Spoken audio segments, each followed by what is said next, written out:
திருநீறு வாசம் மணக்கின்ற வாசல்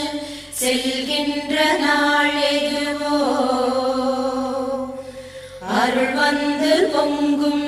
கருமாரி முகத்தை பார்க்கின்ற நாளெதுவோ